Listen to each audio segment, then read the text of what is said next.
Welcome to Sex Talk Radio, a podcast where we talk about kink and sex through candid and curious conversation. Join me in exploring the erotic and unpacking what it means to be sex and kink positive. Today I am here with Catherine, my friend and fellow sex, wizard is what came to mind, badass. A little bit about Catherine. She is a sex and relationship coach who has established herself as a prominent figure in the field of pleasure-focused sex education. She has a community of over 220,000 followers on TikTok, and she has a viral multi-orgasmic course. Catherine is passionate about being a catalyst for change with consent culture. Her work focuses on healing trauma, improving communication, experiencing better relationships, and enhancing sexuality. She has been interviewed on several podcasts and featured in publications like Vice, Ask Men, and Elite Daily. She also is a public speaker, leading online workshops, in-person seminars, and talks on college campuses. Catherine's mission is to empower individuals to rewrite their stories and experience the relationship and sex life of their dreams. Oh. And we will also have a $10 off discount code for you for her multi-orgasmic course. The link to that course will be in the show notes and description, and the code is Orgasms. Woohoo! So excited for all the orgasms for all the listeners here. Yay, me too. How you doing? I'm good. I'm so excited to be here. I'm so excited just seeing how this podcast has unfolded for you too. I know it was like a thought in the back of your mind, and then everything just kept going and going and going, and I fucking love that you're leaning into this. I am leaning in. I was looking at my GoDaddy account yesterday, and I was like, I've had the domain for this for like a very long time. So it was a thought. It was an idea. It was like, I'm going to grab this. Yeah. And it came from, TikTok, which I think we probably both have love-hate relationships with the platform. I'm addicted to TikTok. Yeah. We both have Absolutely. raging ADHD, so it's really great. I'm addicted as well. And I think that it's a really unique place to be for people in this space. Mm-hmm. And so the inspo for, the podcast really came from getting deleted at 55K, 18K. I felt like I was up against this wall of, people weren't ready for like the pleasure and that side of everything. And the lengths I had to go to have, different words in it and all of that stuff, or use symbols. So that's why it's called Sex Talk. And I love that evolution too, because it really shows like how dedicated you are and like how important this mission and like message is. Yeah. Because it's like we need to normalize sex by talking about it. And like despite the challenges of having to navigate how to talk about it on TikTok, you're still doing the damn thing. And that's fucking amazing. Yep. Perseverance. It's it's a crazy little world we're in, and I think we're up against a lot just as women in this space, and then there's haters, and then there's getting deleted or banned. And so I think that it is really important. The work we're both doing is super important. Let's jump into talking about orgasms. Yeah. What about them? I was already following you. So Catherine and I met. We'd both been doing some marketing for a female-founded porn company based here in Austin at different time periods. And so I came across your TikTok because we'd both been supporting the company a little bit there. And I was just obsessed with you. And then I met you at a porn viewing screening. Yeah. And pussies everywhere. Yes. I was like, this is a lot to take in, but this is part of my journey, so we're here. You were so friendly and approachable, and I was just like, I want to be friends with you. And then it was maybe a few months ago when you went viral for talking about being multi-orgasmic, and I was just so intrigued. I feel like I knew it was a thing, but I would love for you to just like jump into it and what you talk about in your course. And I'm like curious. I also felt intimidated by the multi-orgasmic. I'm somebody that can only come from a toy. And I was like, this just feels overwhelming, but I so want to dive into it. And I think that there's so much of that space comes from like trust with your partner, or if you're just doing it on your own. I think yes and no. I think part of why that stuff went viral, part of why me being multi-orgasmic went viral is because half of the people in the comments were like, I don't believe this. This isn't possible. Like, you're lying. The controversy. I'm like, yeah, the controversy. And we all know, like, the more controversial, the more likely shit is to go viral. And, like, I wasn't lying when I was saying that. Right. Like, this has been a journey that I've been navigating. Like, I know for me personally, I went from having like maybe 1 to 2 to maybe 3 orgasms max every time I would have sex. But I was like not very embodied in the pleasure and like mindful in the experience. Yeah. Like, I was using men kind of like a sex toy. I was like, I pick you, let me ride your dick, and then I'm going to come and then kick you out. Okay, lot to unpack there. Can we... Over the 3 orgasms, what time frame was that over? It's not like back to back. I mean, can be. Yeah. Okay. But in general, that was throughout a sexual experience. Throughout a sexual experience. Yeah. Anywhere from, sometimes it's like the quickie that's like 5-10 minutes, or sometimes it was like, I don't know, half an hour. But usually back then, it was usually no more than half hour for sex. And then I had this one partner when I was around 24 who... his whole mission was to make me come as many times as possible. And we love those men. And it was amazing. Yes. And he was just a fuck buddy too. Like, we weren't dating, but we had some degree of intimacy. He was the only man I allowed to like have pillow talk with and like some cuddling with. But we just like, we weren't dating. We went on one single date. But basically for my birthday, he wanted to give me as many orgasms. And love this. He didn't come once. He got me up to 32 orgasms within 2 hours. Is that in the TikTok? Was that? I think so. Yeah. That's where it's. Like, I don't know if I shared the whole story on TikTok because it's obviously but the amount. Like I remember the NSFW. number. But yes. 32 in 2 hours, and like I didn't know that was possible until it happened. And what was, I think, the biggest like life-changing mind frame shift for me was in that experience. I learned that my pleasure mattered, and I learned that it's okay to just receive, which I feel like was the biggest thing that was blocking me from experiencing this kind of pleasure. And this became my non-negotiable, to where like I would make sure that anytime I was having sex with a partner, like oral is on the table and it's necessary. And if they won't go down on me, see you later, buddy, delete my number. And like, it allowed me to set higher like standards, better boundaries, and then have more conversations like with my partners about like what I like and what I don't like. Because before that, I kind of was like a little insecure. I'm like, they're like, what are you into? And I'm like, I don't know. What are you into? And it's like, we're taught as women that we need to be coy and just like meek, and we're taught to like serve, but it's like, okay, let's flip the script and let's actually embrace and embody our pleasure. Like, we won't likely have a good time in the bedroom if we don't speak up for what we want. And so we need to like know what we want and then give ourselves permission to experience that. 1,000%. And that can be such a work in progress. Like, I had somebody that I am seeing over literally 2 nights ago, and I did not come. And it was like, I could have. And he was like, well, the dick was good. And it's like, that was a later conversation. That wasn't in the moment. I would have fucking slapped him, honestly. That wasn't in the moment. But like, I have a difficult time still using my voice and advocating for my orgasms, especially because a toy is required for me. And it can feel a little like intimidating to bring out this like massive thing. And I've had to have quite a few conversations with men, like telling them what's up in terms of like, this is not about you and your dick, that you can't make me come this way. Like, a toy is just what I require, and it has nothing to do about you. It's actually about me. And I guess, what would you say to, well, you can give me advice too, but what would you say to women that are like new to expressing their desires? And this, like, I know you do some pre-negotiation before you meet somebody. I do as well.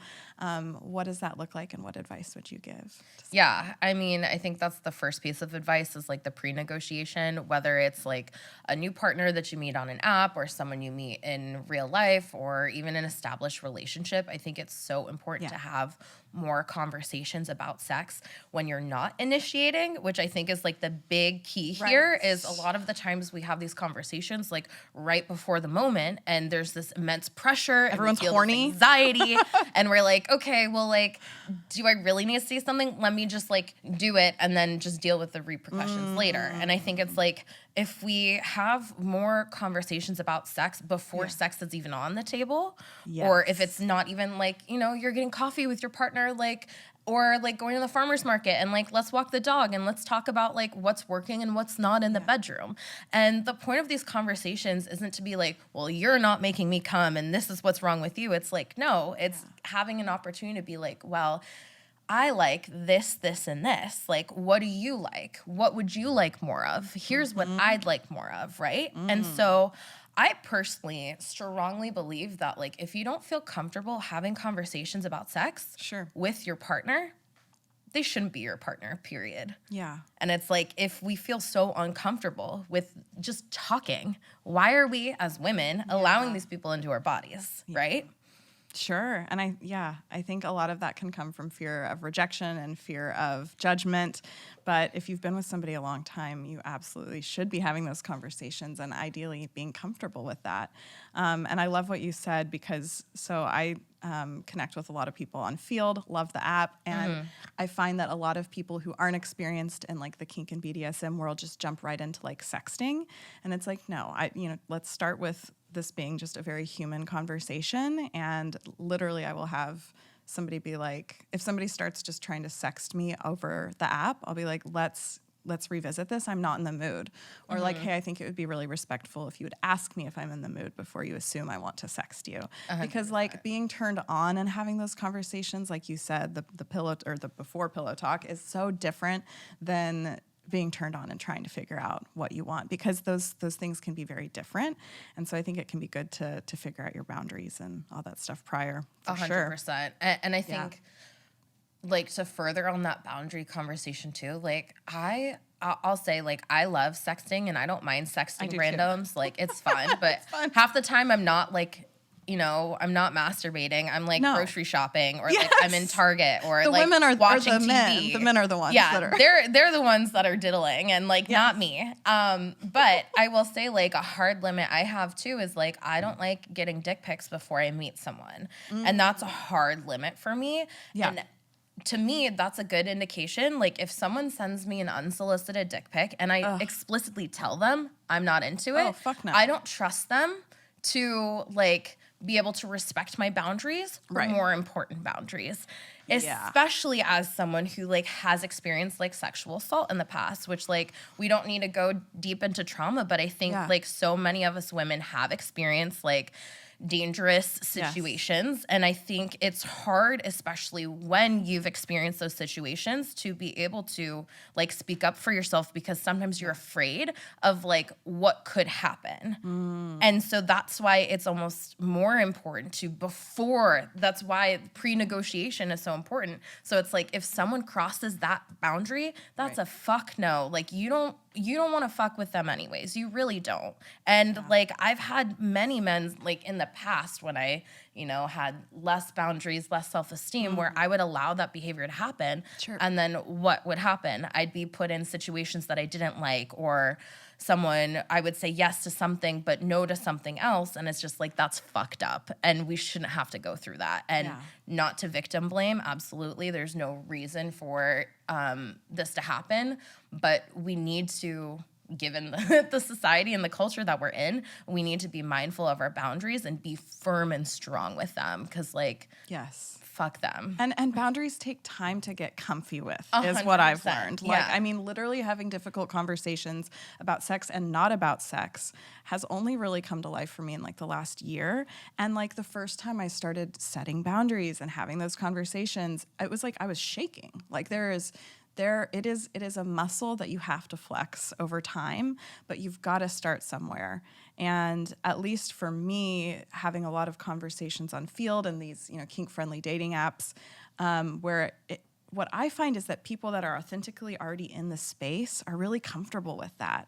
And it's really awesome to jump into conversations with men that are respectful and negotiation focused. And you know, I think that we have a long ways to go though, but in those communications, I think you can find out very quickly, at least I can, like if I want to be naked with this person and if I want them to come over, and it's very quick for me. And I do a lot of unmatching. I've ghosted probably too many people of just like, nope, boundary crossed instantly. I mean, like in my dating life, I find that if somebody slides into my DM or my messages and like doesn't have a question mark after hey, or like how's it going question mark, like just come on. Like I feel like the effort is really low these days. And so for me, it's been the most enjoyable to connect with people that already have like experience in this space. I don't want to teach somebody how to negotiate and how to do all of those things. Yeah. I'm open to it, but like it's it can be a lot. Yeah, I will say too, like for me, that's a huge red flag. And I think that's part of why like I've taken a little pause on dating and even like hooking up right now. Cause even, you know, being a sex and relationship coach, I have it in my profile. I have in my profile that I'm like big on TikTok because I want people to know just before. Because like if they're a conservative person, they're not going to vibe with me and I just want to weed them out immediately. Here you go. But I will say that also sucks sometimes too, because I'll have men who are like, oh, well, like you can coach me. And I'm like, actually, that's a turnoff. Actually, I'm repulsed. Actually, I have the ick from that. Well, because you think they're being well, no, they literally say like, oh, like you can coach me or blah, blah, blah. And I think part of it, I'm also trying to navigate like this new like persona in the bedroom, like my dommy mommy persona, which is fun. Note of that. Yeah, dommy mommy. So I'm trying to navigate that, but that also doesn't mean that I want to have to coach my partner. Just because I work in this space, just because I'm comfortable talking about sex, doesn't mean I want to like fucking handhold my partner through an experience. And like I'm more of a switch anyway. So it's like I don't like to be with men who are like fully sub. I don't like to be with men who are like alpha dom, and I'm like, that's a turn off too. I get the ick from a lot of people right now, so I'm like, let me just take a pause. We've got the ick from a lot of people. How long have you been taking a break from dating? Gosh, well, I've been about 6 months celibate from penetration. Okay. But still playtime, so I've still had like oral and like touching and stuff like that, which feels aligned. But I'd say like dating, I haven't heavily like prioritized dating in, gosh, I think like 3-4 years, because I was like, I need to focus on my business. And I went from dating as a hobby, like in high school, college, and right after college, I was going on 3 to 4 dates a week. Yeah. I was also doing like the whole sugar daddy thing, which was fun. And like, I just had so much fun. And also at that age, like I wasn't looking for anything serious. So I was like, let me just meet people. And like, it's so easy these days. It was so all the easy. dates. And I was on all the apps before they were like trendy and popular, like even in high school, which like, oh my God. shouldn't be doing that. That was bad. But I had password to the legal years. I had so much fun dating because it was just, let me meet someone, let me connect with someone, let me just have a good time and have a good conversation. And that was my only goal. And I feel like now like it's different because now like I am seeking more like long-term partnership. Like I know I joke with you about like wanting babies. Like I cry every time I see a baby. Like my ovaries are pulsing and I'm like, I want to settle down. But that's also the thing too, is like what I desire is very different of what I did before. And I know that the type of partnership that I'm calling in is not for everyone. I know there's only going to be a handful of people who are interested in what I want, which is like open relationship, monogamish type structure, but like sexually open to be able to go like fuck other people, whether it's together or separately or whatnot. I also want separate bedrooms in the house, or maybe even like houses next to each other, which might seem a little crazy, but it's like I'm someone who values my independence so much. And also like I want to have that intimacy to where like when I do connect with my partner, it's intentional, right? I try to be so like present and mindful about everything that I do. And I think it's so important in relationships that like you don't lose yourself in the partnership, that you still are able to maintain your individual identities. And like, I know with where I am in my career, I'm just starting. I'm like, let's fucking go. You want to find somebody you can ride the wave with together of everything. 100%. I can totally relate to that. Separate bedrooms sounds fantastic. Yeah. Like, I'm only child, introvert, like very highly sensitive person. So I love that. And I think like, I don't know, for the longest time, I felt so fucked up by our culture in terms of monogamy. And like, there's still this inner child that's like, I want the fairy tale thing. Mm-hmm. But as I've explored, my sexuality and kink and gone to play parties, I'm like, I don't want to miss out on that. Like, monogamy doesn't align for me. But I want like my initial, year, a certain amount of time with like my dream partner to be monogamous, because I want that trust to be cultivated and created. But I just think we're in such a cool era where I feel like we're really breaking down the walls about monogamy and what relationships look like. And celibacy might be a good idea for me. I should think about it. Like, this is like my second time doing intentional celibacy. I'd say like towards the beginning of COVID, I ended up doing, I think, 15 months celibate. And I even ended up being in a relationship with someone for 3 months, and we didn't have sex. Oh my gosh, that's so stretchy. Yeah, which to me, like as someone who's like hypersexual, like I fuck on the first date. Like I get fingered in the car on the way to the first date. Like Is it your idea? Like to get fingered in the car? Yeah, absolutely. I would love to see the look on a guy's face. Absolutely. I mean, if the mood is right, why not? But I'd say like with that whole intention of like becoming celibate, it wasn't like that I didn't want to have sex, is that I wanted to like reframe my relationship around sex and pleasure. And so in that time, I wasn't having like sex with a partner, but that's when I started having sex with myself, right? That's when I reframed my whole like self-pleasure journey. And so I became more mindful in that. I was like, let me maybe take a pause from watching porn every day while I masturbate, and let me like, say my affirmations to myself, or create a whole mood, or like do it in the bath. Like let me switch it up and be intentional when I connect with myself and connect with my body, because I was feeling so disconnected, and I'm like, why am I going out and having sex with these people, but not feeling fulfilled? And it's like being able to have that time to focus on myself. That's what made me realize I can still be multi-orgasmic by myself. I don't need a partner. And it made some of the connections that I've had with partners like even better. Like I know with that relationship, like we still had sexual intimacy sometimes. That had its own problem. But like something that we did that was super fun is like mutual masturbation while watching porn too, because it allows you to like see what your partner's into, how they touch themselves.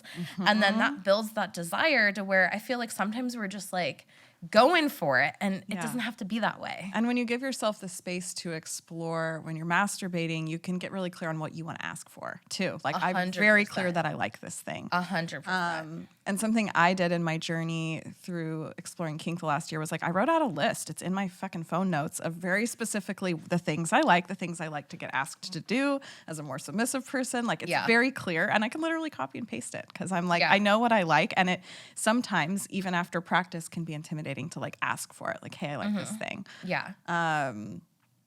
What are your favorite like rituals with self-pleasure? Oh gosh. So you're going to laugh at me for this. You're going to laugh at me for this. So I do a lot of like orgasmic manifesting or like sex magic stuff. I have a course on that too. But kind of what I like to do is like use like a vision board while I masturbate. Wow. So now I started masturbating not in my bed, but on the couch, because that's where my vision board is above the couch. So that's fun. I even did that to like manifest my apartment that I'm living in right now. I would like look at the videos on like TikTok and Instagram, and I'm like, yes, I'm getting this apartment. Like, yes. I did that with like going viral on TikTok a year ago. I made a vision board with like cutouts of like women's faces from magazines. Yeah. And that's how I gained like 130,000 followers in 30 days. And it ended up being, I think, like 16 million views within that same 30 days. So like that shit works. But I'd say most of the time my self-pleasure ritual looks like me putting on like, I don't know, chakra frequency music. Can I chime in first on that first story? Yeah. Okay. I love that. I think that like something I realized last week was because I get really lazy, like with making myself, I don't want to call it lazy. I have my routine. Like I get out my toy and I watch porn, and that's how I do my thing. Yeah. And I had a really hot encounter last week with this guy. And so I just, was pleasuring myself to thinking about that. And the orgasm was so much more intense. Like women, we are so cerebral. Our stimulation is so like thoughts and energy. And the orgasm was just it was so powerful that I was like, yeah, I feel like in that moment, in the orgasm, whatever I'm thinking about or putting my energy to could probably fucking come to life. So 100%. Like I'm there with you. Is that the definition of sex magic? Like thinking about like putting energy towards something when you come, or what's your definition? Yeah. So I'd say sex magic, I feel like can be multiple things. Yeah. I like to say orgasmic manifesting just because that's like me personally, like because it's a personal experience. Sex magic definition is typically with a partner. So it's like both of you having this conscious like effort and like goal in mind. So it's like it could be saying affirmations to each other, or like thinking about, okay, we're gonna buy this like beach house in Bali, and like, yes, let's come together, whatever, Okay. But I like for it to be like a solo experience. Yeah. Because like that shit's really powerful. But yeah, I mean, we can call in so much with that. And I think I wanted to touch on too some of what you said with like usually doing porn and then just thinking about it. Like I know for me too, like sometimes I will like sex with people, but I don't like masturbate while I'm sexting, because like I can't. There's only two thumbs, right? I don't know how guys seem to have it figured out just fine. For me, I'm like, I'll come back. No, I can't do that. So sometimes, like, I'll read back through like sex sometimes, or what I like to do sometimes with porn is that I like to listen to the moaning. Like that's what's super hot to me. I don't need to see what's happening, because most of the time I don't like what's happening anyways, and I don't want that. And I watch mostly exclusively lesbian porn. Because it's more soft and sensual, and I just like it's yeah. We'll come back to that. But yeah, I'd say what's the app? There's a couple of audio erotic apps. I don't know. I can't think of them off the top of my head. But there's storytelling. There's Dipsy. There's Quinn. There's I think Aurora is erotica like text stuff. Okay, so I'm so thinking to the ladies. Quinn. I'm thinking about submitting something. I want to write erotica. I think that'd be really fun because I love sexting. I think you'd be very good at that. I like sexting too, and I think that I don't know if I want to say celebrity. They have some big people that come on and record audio stuff. Yeah. So check out Quinn. You can sponsor us as well, and it's I think that's the case for a lot of women. The sound, the audio, the imagination, it sparking creativity while you're 100%. making yourself. Yeah. Yeah. I love that. Okay, wait, go back to lesbian porn. Yeah. Well, because I've heard that from so many women. It's not my jam, but yeah. So I think there's this common misconception that we assume that like the porn we watch is like how we identify like with our sexual orientation, and like that's far from the truth. Right. That's why I find it so curious. Yeah. So many women are like, I watch lesbian porn. I'm straight. And it's so common that women watch lesbian porn, and some of that is because of mainstream porn. We know that it's created for the male gaze, right? We know it's like the cum shot to the eyeball, which like, I don't know who likes that. I Not like me. it. I love it. You like? Oh, okay. Well, love that for you. Not in the eye. In the eye. I don't know. I'm traumatized from the first time I did a 69 and I got a cum shot. It'll give you red eye. It'll fuck you up. I don't like that. Anyways. Male gaze. Male gaze. So most porn is produced for the male gaze. Most porn is produced in a way that like doesn't really have like women's desires or women's sexuality really in the whole picture, right? And they like come from like a stroke. Like and it's like there's not really usually a lot of oral or a lot of like female like pleasure in general. Yeah. Unless you go to the lesbian stuff. It's more sensual. It's more like take your time. It's more like, okay, let me focus on you and you alone and get you off. And then we'll have a magical experience together. Everyone's coming. Yeah, everyone's coming. Yeah. And like that's what's left out of a lot of like mainstream like heterosexual porn. Which not to say that like you can't find that type. You can. There's two guys that always do threesomes. Oh, I don't know. Tattooed arm. Do you know who I'm talking about? There's these two guys that are like, they blew up on TikTok. Something gray, frick, I'll think about it. But they always have like the magic wand and the rabbit. Like if they're filming something, they have toys out and ready, and the woman is coming. Oh, and that's good. Really great, and that's why they blew up on TikTok, because everyone was like, need more of this. Yeah. Side note. Yeah. 100%. And I think having toys accessible, like, with a hookup, even if you're a man, even if you don't have a partner right now, like, fuck, get a toy. Although I will say it's kind of weird. Sometimes I say, I don't trust a guy's used toy drawer box. And I'd say I have a personal experience from this too. So there's this guy that I went out with. I think this was like in the fall at some time. And I wasn't quite like into him because he was like more submissive, but I was like, let's give him a chance. He was super nice. He like took me to the airport randomly. Before we even like went on a date, he was like, "Oh, I want to see you. You're gonna be gone for 3 weeks. Sweet, let me take you to the airport." And I was like, "You're a service sub, but I love it." Okay, thank you. Thanks. So weeks later, I come back and I was like, "I'm not really feeling it." He was like, "No, let me prove it to you. Let me take you on a date." Like we went. Nope. But yeah. Well. I was like, okay, like he actually was like really nice and I didn't feel pressured. I was like, okay, like maybe it's just me with my fucking walls, my ivory tower. We'll give it a shot. Whatever. We had a great date. We got a drink. Then we went to a comedy show, like randomly. Like it was really fun. Then we went to his place and he invited me inside. Like he didn't have any condoms. Like, and that for me is a non-negotiable. Like I'm not on birth control. Control. And like, part of that too is like if I get pregnant, like if someone like comes in me, I'm gonna keep it. I want a baby that bad. So I tell men, I'm like, I don't think you want your cum anywhere near me unless you're ready to be a daddy. I don't understand like how badly most men want to have sex, and they're just not prepared. And like condoms, buddy. Yeah, it's so.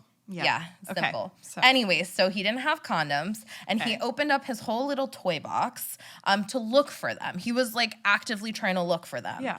Part of why we connected is like one of my goals for this year was to find someone to peg. Like I want to do that, but I have a specific fantasy around that. I want it to be a more like kinks. Masculine dominant type man where it's like a power exchange and I'm overpowering him. Hot. So not just like a sub that wants it and like is salivating and like, yes, mistress. Like I don't want that like shit. I want that power exchange. Like that's what's hot to me. Let's you should sex magic it. Oh yeah. 100%. But yeah, so he already has done the pegging. He's very into it. He has like dildos for himself. And we decided like, okay, so we're not going to have sex, but he had toys and he like used one on me. Okay. Which like it looked clean, wasn't clean. I got a UTI. Yeah. I also ended up getting COVID and the flu Jesus Christ. From this encounter. Okay. So that was fun. So yes, PSA, because I got BV like 400 times from not cleaning sex toys properly. My own, like you clean them every time. There's stuff for it. There's sprays, soap and water. Like you have to clean in between every encounter and use. Otherwise, like BV specifically, it can just keep fucking coming back. 100%. I will say the first time I went to a guy's house and he had a toy, I was kind of like, that's kind of gross. Just thinking about all the other people I've been on. But I've changed my stance now because I think it's a testament to their awareness of female pleasure. Mm-hmm. And there have been all too many times when there's just like no even intention of making me come. So like, I think it's pretty cool. Just a little rub down. Totally. And I'd say too, like even with like sanitation and stuff, because like I personally, I don't know that I'd want to use a toy that was like used on someone else previously. Mm-hmm. But like there's so many like low cost toys available. Like you can pick them up from like CVS or Target or whatever. Go get a little pack of them on Amazon. Or like just even like a vibrating cock ring like can make things like so much better too. So it's like there's toys for every price point. I will say I do love it when men have like the bondage and stuff like that already. Because that, like, sanitation, I'm not too worried about. Sure. I'm like, yes, tie me up. I like when they're like already just on the bed, the four corners of the bed. They're already there. I mean, they're hidden. Ready. They're hidden. Yeah. But it's an option. Oh, the custom bed frame? No, just like the things for arms, restraints that are already in the bed. Yeah. Oh. Have you seen, though, the people people who have beds that are, like, made specifically for BDSM? Okay. Yeah. Like, did you watch that show? That Netflix show? Yeah. I watched a few episodes. Yeah. I loved her. No, I loved it. Granny. I loved Not it. Granny. Sorry. No, but there's even this, Dr. David Lay. He is, I think, one of the advisors for Sexual Health Alliance. And when I was doing my sex ed certification, like, through that too, like, I think there was this one time where he actually showed us this bed that he custom made himself that had, like, the rings and stuff like that. I mean, we're all in the sex space. I mean, like, okay to him being a professor or like a person that's like. Yeah. No, he has a book about cuckolding. Oh my gosh, love this space. Love it. Let's talk about the Dommy Mom situation. Yeah. So just a little backstory for the podcast. I sat next to a dominatrix in a personal development workshop last year, literally a year ago. That's like how short my fucking journey has been. And a few days into it, she disclosed that she was a dominatrix.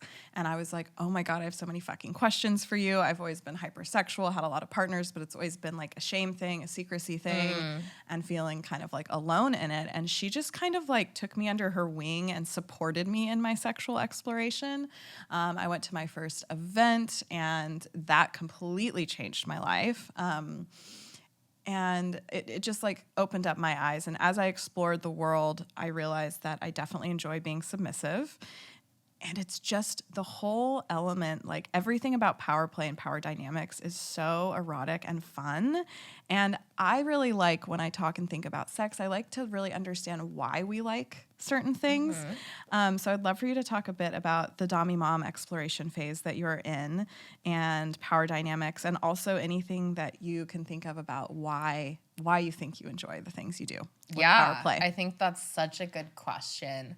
Yeah. I think for me, and I think like a lot of women probably feel similarly, is we're kind of raised to be like sub by default, if that makes sense. Yeah. Right? We're definitely. like, okay, this is our role, is to like not take up a lot of space. Like sex, a lot of times I feel like happens to us and not with us. Right? So that's a whole other issue with like consent culture and just like being able to know that like we're worthy and deserving of having pleasure and worthy of being like a co-creator in the experience, right? Sure. So that's like the number one like thing. And I think a lot of us women too, I know for me, I was like a pillow princess for a lot of my sexual past too. And I'm not Explain like, what that means for the people. I love to receive.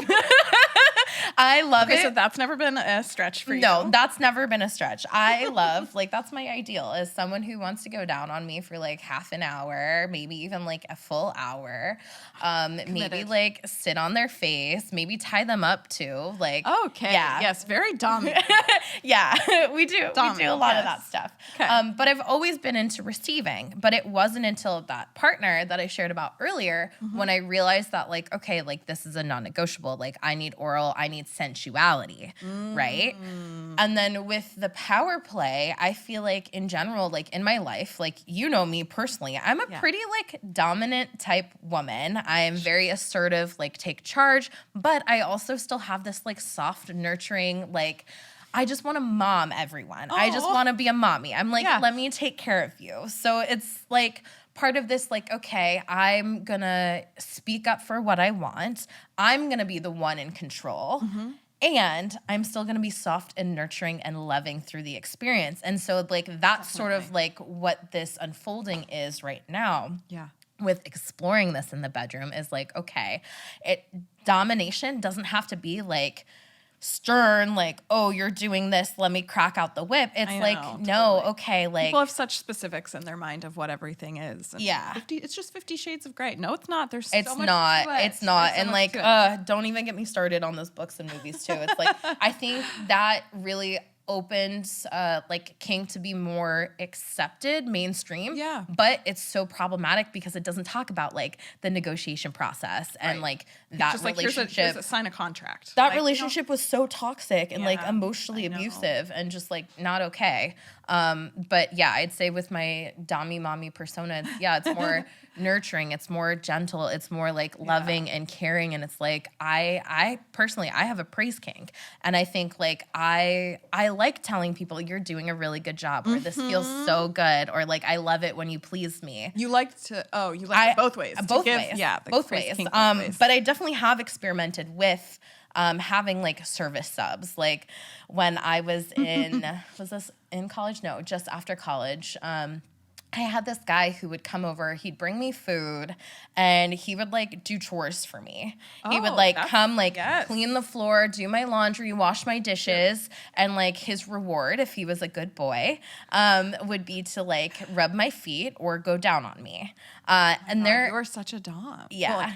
Well, dom. But like sorry to interrupt. I follow this girl on Instagram. Her name is Dasha Bond, and she is like so inspirational, mommy dom as well. Yeah. But she like makes, I mean, I actually don't want to talk about what she makes because I don't know, but like you would be able to make like $1,000 a session for like an hour with these subby dommy moms. I probably should. I'd be happy to be your pimp and find out how she does it. Okay, yes. Like actually. Like she literally, like there would be posts of like guys coming over to do her laundry and do her stuff. Yeah. Like, if they're good, like it's a whole thing. She's making money. I'm into it. And I think part of that too, which I want to talk about too, is like the dom sub relationship also doesn't have to be inherently sexual. Like sometimes a lot of these men just want to be of service. A lot of them can be more dominant in their like daily life, and they just want to let go. They just want to be told what to do. And so some of these, like I know I have a friend who like lives in my building who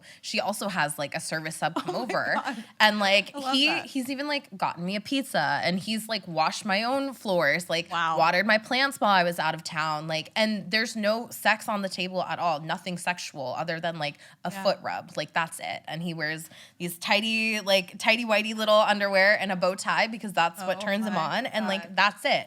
And I know even for me, this one guy, like there's one time where like I just took a bath. I made him draw me a bath. I took a bath, and then I sent him on his way. And we didn't touch or anything. I was like, that's enough.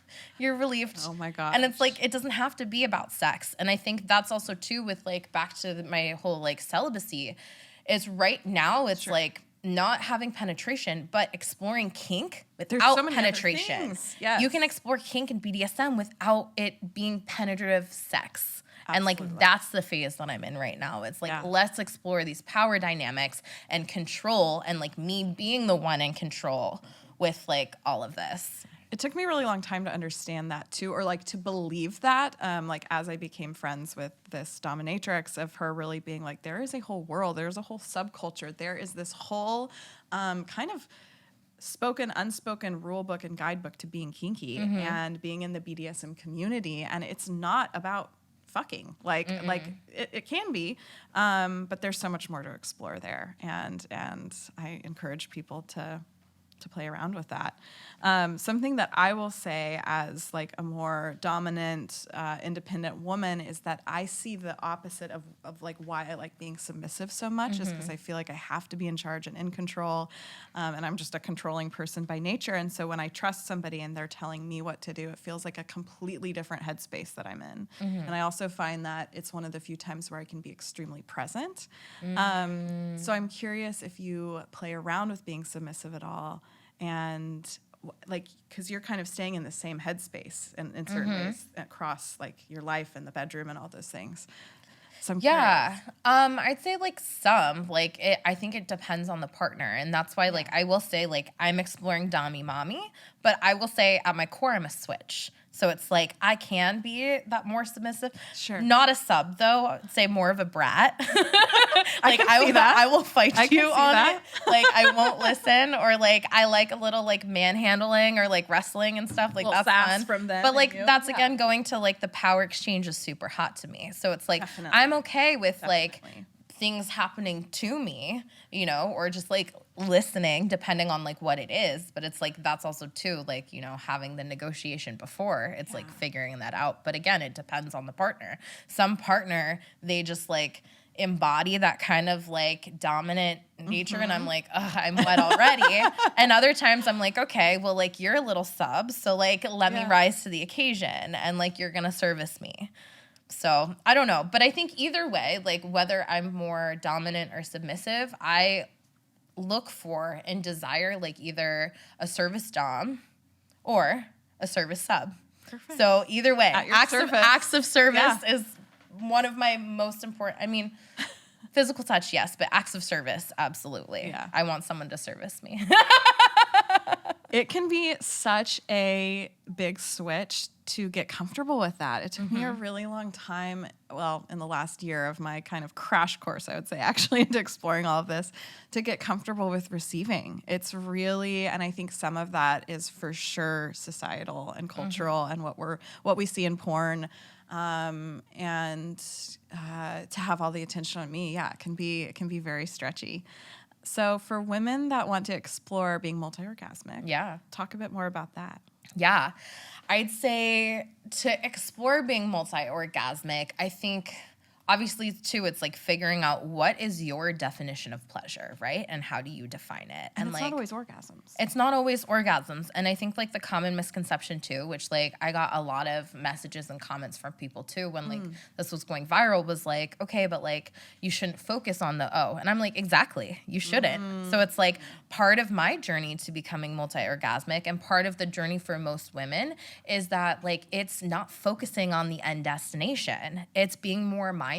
It's being more present. It's being you out in of the your moment. body. You're like, when am I going to come? Am I coming too soon, too fast, too late, too like, exactly. And that can be really a head game for a lot of women. Exactly. And I think like it's allowing yourself to be mindful, and that's why like I do think like self-pleasure journey is a non-negotiable with this, because the more you spend time with yourself, you figure out what you want, it makes it easier to communicate that to your partner. But it ends up being something that you have for yourself too. It's like kind of like sacred in that way.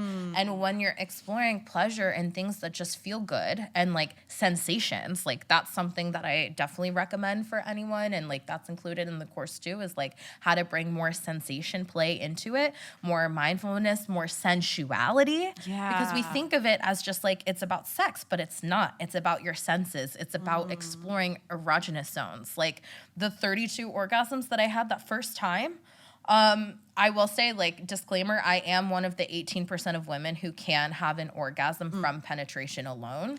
But most of those orgasms were from either clitoral stimulation, which about 80% of women require direct clitoral stimulation to have an orgasm. Louder so like for the ladies in the back, because there's so much shame around that. There's so much shame around that. So it's about 80%. Okay. And I'd say the average length of time that it takes a woman to come is different, solo versus partnered. Solo is about 8 minutes. Okay. Partnered is between 14 and 20 minutes. So that means accurate. If your foreplay is not at least 20 minutes, like please increase the time regardless of what you're doing. But I think we also don't realize that like we can have orgasms from other erogenous zones. Like I've had orgasms from like my nipples, from like kissing my neck, from like, I don't know, like there's this spot like right here that's like very sensitive. Would a nipple orgasm, you wouldn't feel it in your... It's still, so in orgasm, you have like those contractions and then release too. Yeah. Like I've had orgasms from just breath work with no touching anything. I've heard of that. Yeah. But like, where does it feel? Your whole body, at least for me. My orgasms are like a full body, like sometimes like shuddering, like very involuntary, like I'm just like moving and it's just like, oh. And that's part of what I share in the course too. Like there's 14 different types of orgasms, and they all can feel like different, or a lot of them, at least for me, are typically like blended. Like I know even when I'm masturbating, like I usually go cavewoman style and just use my hands. I don't always use toys. Sometimes though, when I do use toys, it's like something with the clit section I really like. And rose everywhere. Yeah, I have the rose too, which is pretty good. Yeah. Okay. Yeah, pretty good section. I know there's also think the Womanizer has one too that's internal and has the clit suction. G-spot and oral orgasm. That was the most intense like solo orgasm I've had in a long time. Those are the only two I've had, clitoral and G-spot. But I will say too, like, switch up some of the functions of your toys too, because like for me, like I like using the clit suction on my nipples, like that feels really good. So I have the clit suction on my nipple, or I'm like pinching my nipple while I'm like rubbing myself and like, yeah, it feels really good. Or sometimes like, I don't know, I have this rabbit, but it feels kind of uncomfortable the way it's supposed to go. So I turn it around and I'm like, oh, this feels so much better. Or like using a vibrator on different parts of your body, or like I put it on my clit and then I move it. So it's like being more open to exploring the sensations and not focusing on getting there as quickly as possible. So everyone's homework is self-pleasure. Yeah, self-pleasure, but give yourself like, I don't know, half an hour with no pressure of reaching anywhere, and you might be surprised. Also, something that I offered like with this course too is you get a bonus like guided masturbation experience. It's a guided meditation. Guided meditation that's 30 minutes. Meditation. Yeah, 30 minutes, but that's with like the sex magic practice too, including breath work, including where to touch, including like being mindful and present. I want to be told what to do, so. Yeah. So I know what you're doing tonight. Thank you. I'll report back. Can't wait to come listening to you talk to me. So that's true friendship. I have had 2 women friends in the last year say this thing that I've heard quite a few women say that are like, I'm not sure if I've ever orgasmed. And to me, that is usually a no. And it's so like, I still need to do this. She lives with her parents, so I was going to Amazon deliver her a toy. I was like, the second she told me that, I was like, we're getting you a toy, because I remember my first orgasm, because it was so like, I thought like maybe sex was good. Maybe I'd had an orgasm. I got a toy and I remember the first orgasm, and it changed my fucking life. And like, I want all women to have that. Yeah. So I guess what would you say to somebody that hasn't ever orgasmed? Well, I'd say too, I think I have a lot to say about this. This. I think just because you're not sure whether or not you've had one doesn't mean you haven't. Sure. So that's a misconception, absolutely. I think part of the reason why that is because, like mainstream porn, it's acting. It's a lot of acting, that it's supposed to be this like, oh, like I'm making so much noise and my whole body moves. And like for me personally, some of my orgasms look like that. But like, when I'm trying to rub one out quickly, like in a public bathroom before. My God. Yeah. Sometimes when the mood strikes.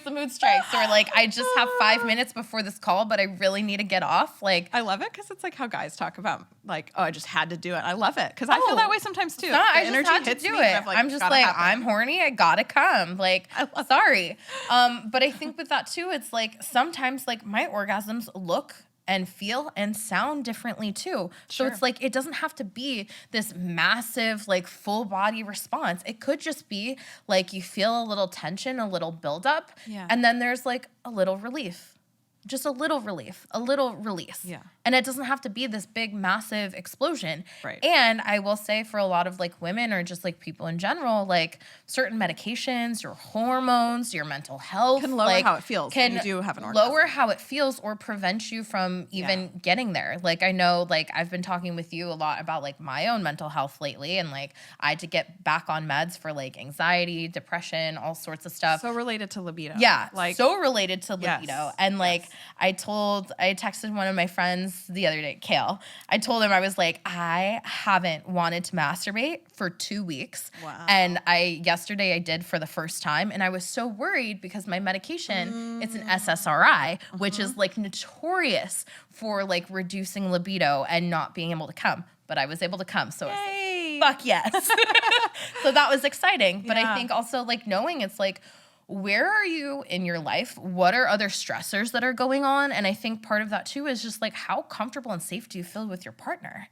Because if you're not feeling safe and your cup is not being filled in other ways, like you're probably not going to get there in a sexual experience. Yeah. And like libido can ebb and flow so much. And I think that as women, we can tell ourselves different stories about like what it means.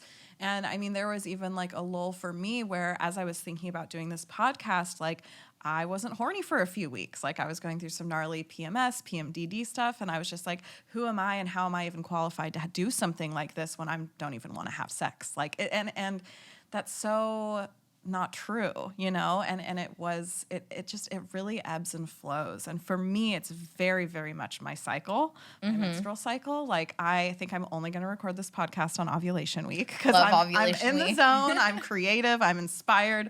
I'm horny. Like it's a very specific week. And the day it changes, I think it's the progesterone drops and I'm like, we're chilling now. Like, and then it goes into PMS and I get like, I mean, I truly like, I don't make myself come for like 2.5 weeks of my PMS. And then as soon as the happy hormones come. So I guess where I was going with that is just like, if you're a woman thinking about that kind of thing or, that's so normal. Yes. So normal. Yes. Just to give yourself grace with the ebb and the flow. And everyone has completely different libidos. Mine has changed so much over the years. So Yeah. I will say a book that might help a lot of women, which I hosted a book club on this like last year, but Come As You Are is a really great resource. There's actually like a workbook too with that if you want to like work through it, but it's really all about like female pleasure. It's understanding your anatomy. It's understanding your cycle, your libido, and like understanding how these changes and then like the external factors and also like internal factors. And I think like part of what we're not taught about pleasure and sex is like we're not taught about like desire and how that works. And most women have more of a responsive desire versus spontaneous desire. And so a spontaneous desire is like you can just get horny from anything, like the sound of like a car revving its engine, or just like you wake up and you got men, right? And you have a boner. Well, not everyone's like that. I used to be like that for so much, and then it's like with mental health and stress and whatnot, I've become more responsive. Responsive means it's like everything needs to be the right situation, the right context in order for you to want to even think about having sex. So it's like creating the scene, right? It's making sure that there's no laundry piled up in the corner, or making sure your kids have a babysitter or at their activities, or maybe booking a hotel with your partner, or, you know, setting a bath or having a glass of wine or putting on some mood music. It's setting the scene. And I don't think there's enough priority on that and creating the space to where desire can be cultivated, right? A lot of the times, especially in long-term relationships, it's the assumption like, okay, we have 20 minutes here, let's just bang it out. But it's like, that's not sexy. A quickie can be fun, don't get me wrong. That's not Love how a good most quickie. Women get but aroused. most women, and even more people, and I feel like, especially since like COVID in the last few years, I feel like people are being more mindful about even like hookup culture. I feel like has changed a lot to where like people are being more intentional of like those experiences. And it's like, definitely. How can you Is this worth getting COVID for? Is this booty call worth getting COVID for? I will say too, I think since COVID, I think it made it a lot easier to have sexual health conversations with partners before. Cause we're like talking about sanitizing. You're like, are you vaccinated? Tested? Like, when was the last time you got tested? Do you use condoms? This and that. And I think that makes it easier. And I know, especially for me, like I have herpes, like I like disclose it immediately, but I think for people who like have an STI or STD or whatever, like this made it so much easier to do that. It just started normalizing, just even saying, have you been tested? Have you got the vaccine? Like it just shifted those conversations for sure. Awesome. I can say that word. So we're going to wrap up. And is there anything else you want to say? Or I was going to just mention again that if you will get $10 off of Catherine's multi-orgasmic course. The code is Orgasms, and the link will be in the notes. Is there anything else you want to share? Just that, like, your pleasure matters, and regardless of where you are on your journey, whether you're having sex currently or not, like, just like be along for the ride and just like enjoy yourself and just focus on enjoying yourself. And that should really just be your only goal. I love that. Yeah. It's supposed to be fun after all. It is supposed to be fun. Absolutely. Thank you so much for tuning into Sex Talk Radio today. Be sure to give us a follow on TikTok and IG at Sex Talk Radio Pod, spelled SEGGS Talk Radio Pod. I appreciate you, and I hope you found this conversation to be empowering and expansive.